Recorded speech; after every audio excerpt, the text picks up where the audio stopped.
السلام علیکم دوستانو، ستړي مشئ. امید لرم چې واړه به ښه وي. ابوظبي آلین ته داخل لیدو لپاره ابوظبي حکومت یو ځل بیا په قانون کې سختوالی راوست. نو راځئ چې نن دغه نوي قانون باره کې معلومات درکړم. دوستانو دې باره کې ابوظبي میډیا په خپل رسمي ټویټر پاڼه باندې دغه معلومات خپاره کړي دي، کوم چې خلیج ټایم دغه ترڅنګ نورو رسنیو هم راخیستي دي.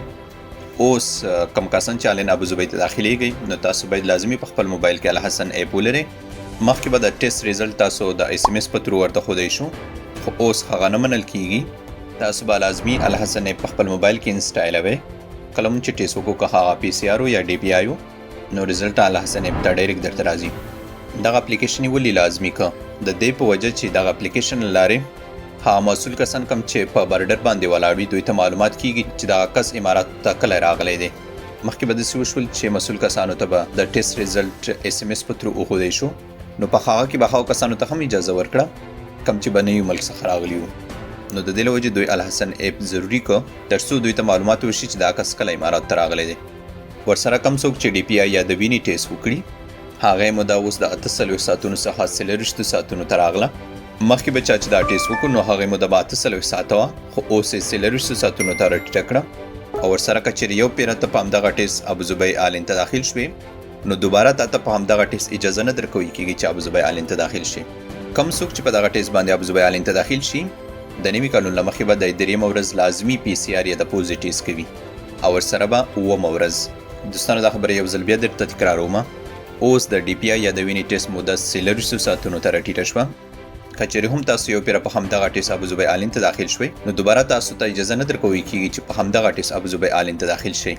ورسره کوم څوک چې ډي پی آی یا د وینې ټیسټ وکړي او هغه په آلین ابوظبي کې د 3 ورځو څخه زیات پاتې کېږي نو د باندې لازمي ده چې درېیمه ورځ پی سی آر یا د پوزې ټیسټ وکړي، او ورسره به دوهم پی سی آر ټیسټ په اوومه ورځ کوي. خو کوم څوک چې پی سی آر یا د پوزې ټیسټ وکړي هغې لپاره قانون څه دی؟ دوستانو د نوي قانون له مخې کوم څوک چې د پوزې ټیسټ وکړي، کوم چې د دې ټیسټ موده به 48 ساعته وي او دی په همدغه ټیسټ آلین ابوظبي ته داخل شي، که چیرې دا کس د 4 ورځو څخه زیات پاتې کېدو نو 4مه ورځ به هم پی سی آر ټیسټ کوي، او که چیرې 8 ورځو نه زیات پاتې کېدو نو 8مه ورځ به هم بل پی سی آر ټیسټ کوي.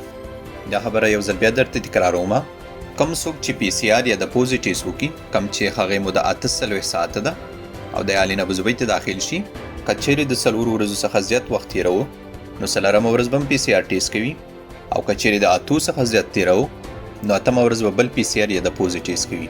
په دې کې هغه کسان کم چا چې واکسین کړي دي او د دوی الحسن اپ باندې اینی خان یا د ستوري خان راغلی دی دوی ته د دغو ټیسټونو ضرورت نشته. خو کم چا چې د واکسینو پروسیجر ختم کړی دی او دوی ته د اینی خان راغلی دی، په یاد مو چې د اینی خان صرف د 9 ورځو لپاره وي. کله چې 9 ورځې ختم شي تاسو به 9 ورځې پس بل پی سی آر ټیسټ کوئ تر څو اینی خان دوباره درته راشي. سامان وړونکو او غټو موټرو ډریورانو لپاره ما تېره ویډیو جوړه کړې ده، که چا نه وي لیدلې تاسو کولی شئ چې هغه زما فیسبوک پاڼه او یوټیوب چینل کې وګورئ.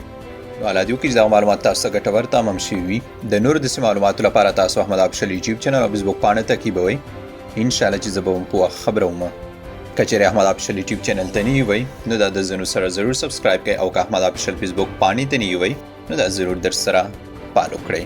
او په آخر کې ستاسو دعاګانو او سپورټ نه د زړه له کومې مننه کوم چې زما ویډیوګانې د خپلو نورو ملګرو سره هم شریکوئ تر څو دوی هم د دې معلوماتو څخه استفاده وکړي. نو ستاسو واړو څخه د زړه له کومې مننه کوم. ښاد او آباد اوسئ.